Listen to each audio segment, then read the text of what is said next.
I'm Bill Waller. This is my workshop you're in right now. We're going to take you to the showroom later on. We've been framing. I've been framing for 45 years or more. I've been in my own business 42 years. Started by apprenticing to about a dozen other builders and museums, workshops where we made frames. It's been my life.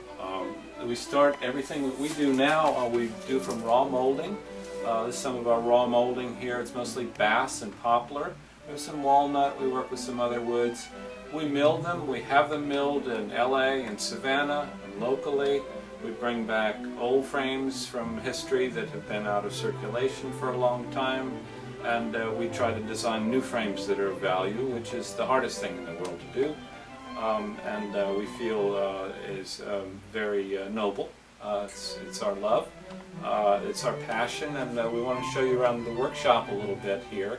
We have many methods of working. Sometimes we start in as basic a level as hand planing moldings with shapes from old 18th and 19th century wood planes, and sometimes we use shapers or routers. But mainly our moldings are milled for us by others to our specifications, and then we gild or finish them.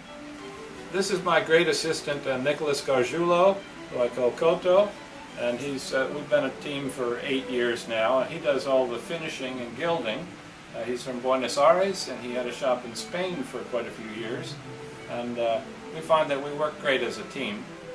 These are little chips of the moldings that we use so we can match the finish to the samples we have in the showroom. It's very important to us to get the exact same finish that we show the client, although we do vary the finishes all the time to go with the artwork. And of course, one of the nice things about working this way is that we can have the piece of art in front of us on the bench and be matching the finish to the piece of work, so that we get something that's totally harmonious and works well with it.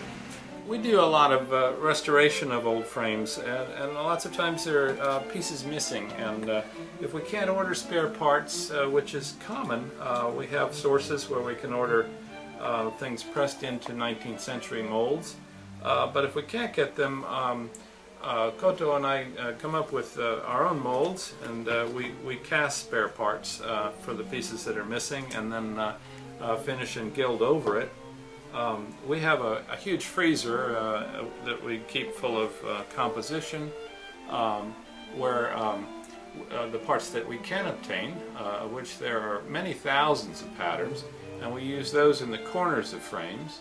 And let me show you one of those.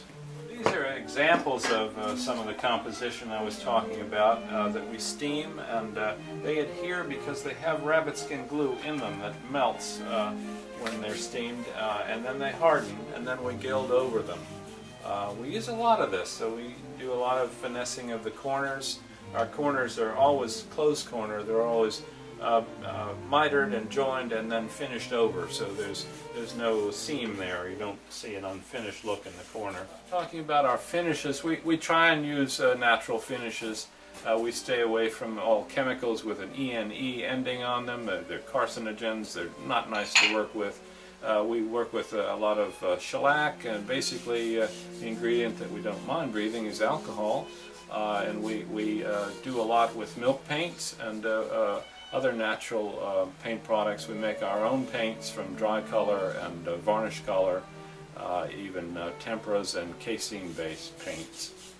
This is an early shot of me in Sam Malouf's class in 1973 at Penland, North Carolina, learning how to make hand-cutting dovetails in my early furniture making days.